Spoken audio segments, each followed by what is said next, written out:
There Will Come Soft Rains by Ray Bradbury. In the living room, the voice clock sang, "Tick-tock, 7 o'clock. Time to get up, time to get up, 7 o'clock." As if it were afraid nobody would. The morning house lay empty. The clock ticked on, repeating and repeating its sounds into the emptiness. 7, 9, breakfast time, 7, 9. In the kitchen, the breakfast stove gave a hissing sigh and ejected from its warm interior 8 pieces of perfectly browned toast, 8 eggs sunny side up, 16 slices of bacon, 2 coffees, and 2 cool glasses of milk. Today is August 4th, 2026. Said a second voice from the kitchen ceiling. In the city of Allendale, California. It repeated the date 3 times for memory's sake. Today is Mr. Featherstone's birthday. Today is the anniversary of Tiltia's marriage. Insurance is payable, as are water, gas, and light bills. Somewhere in the walls, relays clicked. Memory tapes glided under electric eyes. 8, 1... Tick-tock, 8, 1, o'clock, off to school, off to work, run, 8, 1. But no doors slammed, no carpets took the soft tread of rubber heels. It was raining outside. The weather box on the front door sang quietly, "Rain, rain, go away. Rubbers, raincoats for today." And the rain tapped on the empty house, echoing. Outside, the garage chimed and lifted its door to reveal the waiting car. After a long wait, the door swung down again. At 8:30, the eggs were shriveled and the toast was like stone. An aluminum wedge scraped them into the sink where hot water wiled them down a metal throat which digested and flushed them away into the distant sea. The dirty dishes were dropped into a hot washer and emerged twinkling dry. 9:15, sang the clock. Time to clean. Out of warrens in the wall, tiny robot mice darted. The rooms were a crawl with small cleaning animals, all rubber and metal. They thuttered against chairs, whirling their mustache runners, kneading the rug nap, sucking gently at hidden dust. Then, like mysterious invaders, they popped into their burrows. Their pink electric eyes faded. The house was clean. 10 o'clock. The sun came out from behind the rain. The house stood alone in the city of rubble and ashes. This was the one house left standing. At night, the ruined city gave off a radioactive glow which could be seen for miles. 10:15, the garden sprinklers whirled up in golden founts, filling the soft morning air with scatterings of brightness. The water pelted window panes running down the charred west side where the house had been burned evenly, free of its white paint. The entire west face of the house was black, save for 5 places. Here the silhouette in paint of a man mowing a lawn. Here, as in a photograph, a woman bent to pick flowers. Still farther over, their images burned on wood. In one titanic instance, a small boy, hands flung into the air. Higher up, the image of a thrown ball.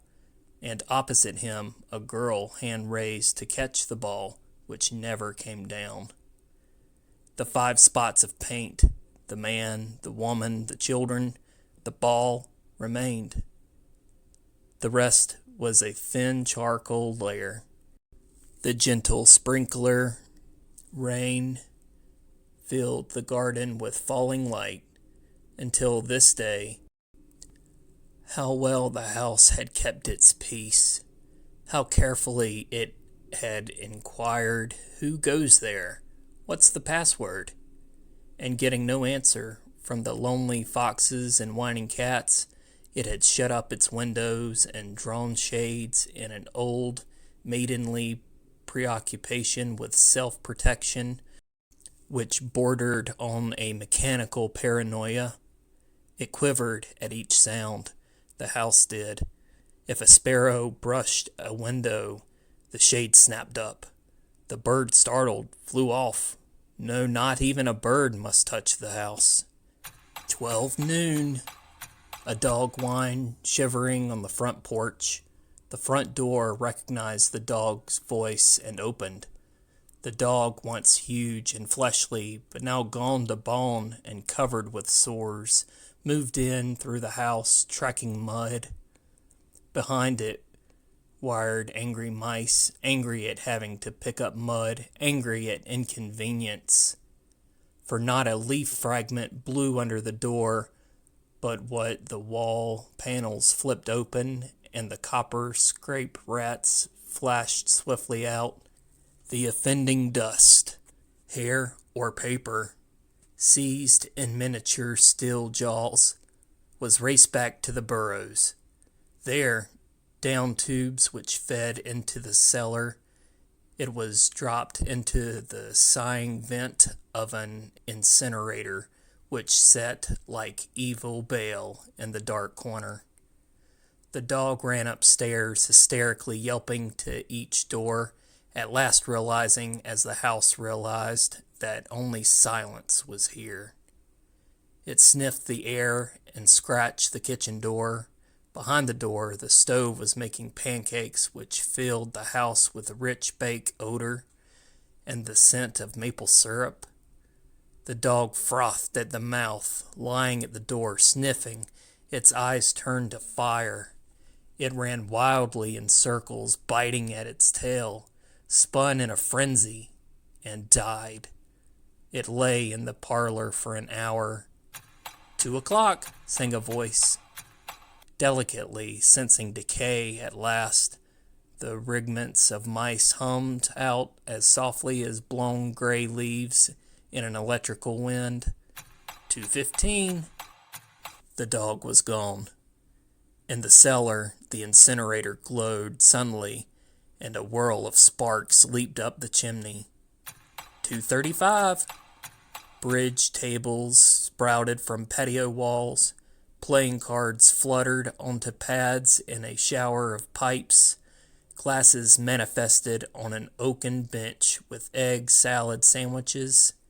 Music played, but the tables were silent and the cards untouched. At 4 o'clock, the tables folded like great butterflies back through the paneled walls. 4:30.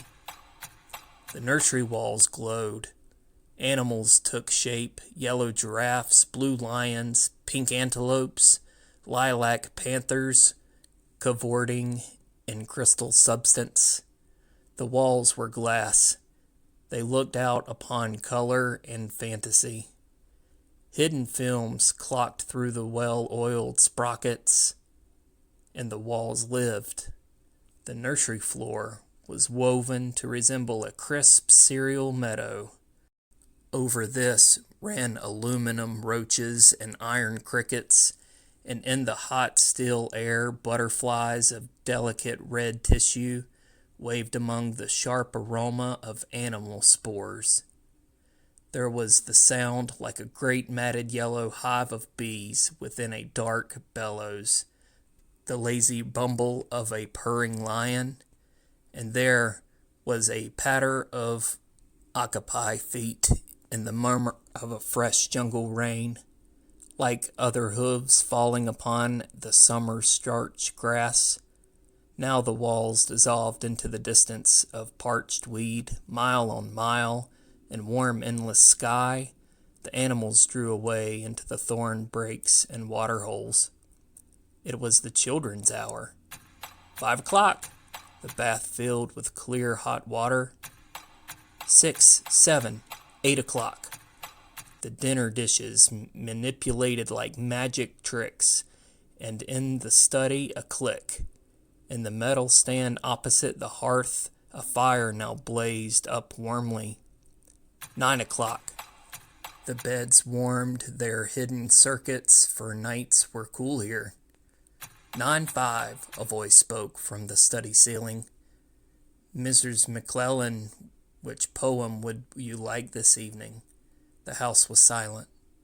The voice said at last, Since you express no preference, I shall select a poem at random. Quiet music rose to back the voice. Sara Teasdale, as I recall, your favorite. There will come soft rains, and the smell of the ground, and the swallows circling with their shimmered sound, and fogs in the pools singing at night, and wild plum trees in the tumultuous white. Robins will wear their feathery fire, whistling their whims on a low fence wire, and not one will know of war, not one will care at last when it is done.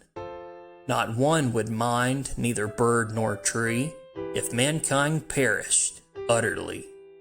And spring herself, when she woke at dawn, would scarcely know that we are gone. The fire burned on the stone hearth. The empty chairs faced each other between the silent walls, and the music played. At 10 o'clock the house began to die. The wind blew a falling tree.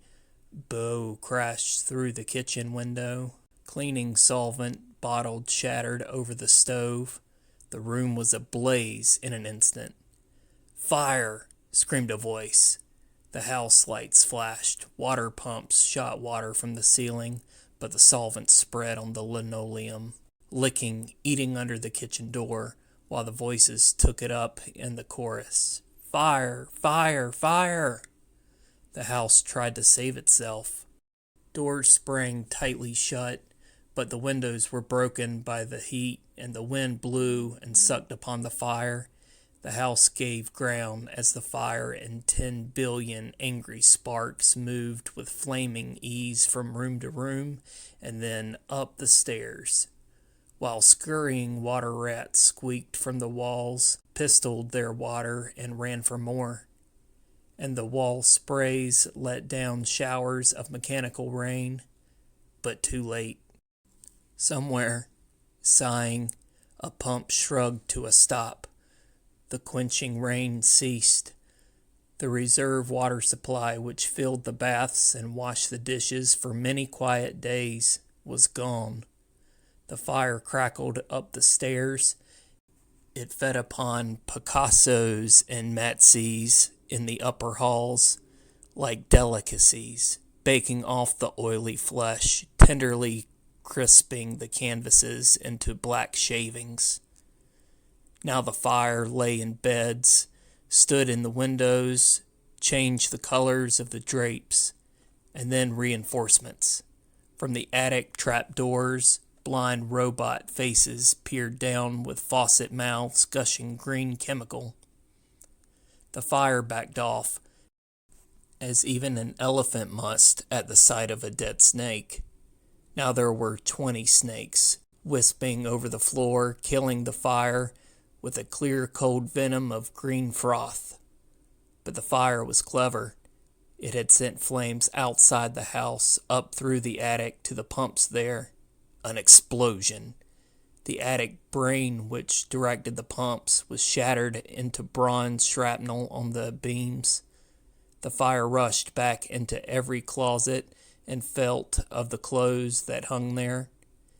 The house shuddered, oak bone on bone, its barred skeleton cringing from the heat, its wire, its nerves revealed as if a surgeon had torn the skin off to let the red veins and the capillaries quiver in the scalded air. Help! Help! Fire! Run! Run! Heat snapped mirrors like the first brittle winter ice, and the voices wailed, Fire! Fire! Run! Run! Like a tragic nursery rhyme, a dozen voices, high, low, like children dying in the forest alone, alone. And the voices fading as the wires popped their sheathings like hot chestnuts, 1, 2, 3, 4, 5 voices died. In the nursery, the jungle burned. Blue lions roared, purple giraffes bounded off. The panthers ran in circles, changing color, and 10 million animals running before the fire vanished off toward a distant, steaming river.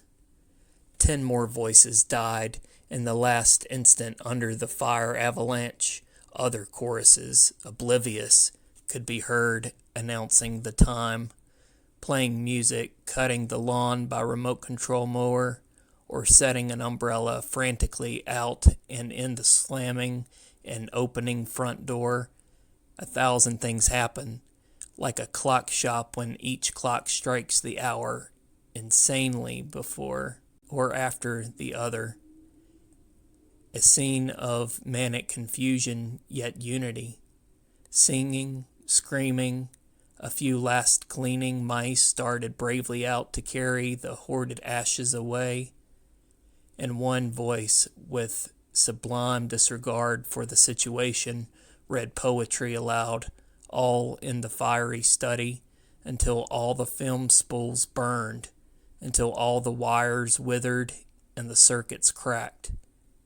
The fire burst the house and let it slam flat down, puffing out skirts of spark and smoke. In the kitchen, an instant before the rain of fire and timber, the stove could be seen making breakfast at a psychopathic rate. 10 dozen eggs, 6 loaves of toast, 20 dozen bacon strips, which, eaten by fire, started the stove working again, hysterically hissing. The crash. The attic smashing into the kitchen and parlor, the parlor into the cellar into the subcellar. Deep freeze, armchair, film tapes, circuits, beds, and all like skeletons thrown into a cluttered mound deep under. Smoke and silence, a great quantity of smoke. Dawn showed faintly in the cast among the ruins. One wall stood alone.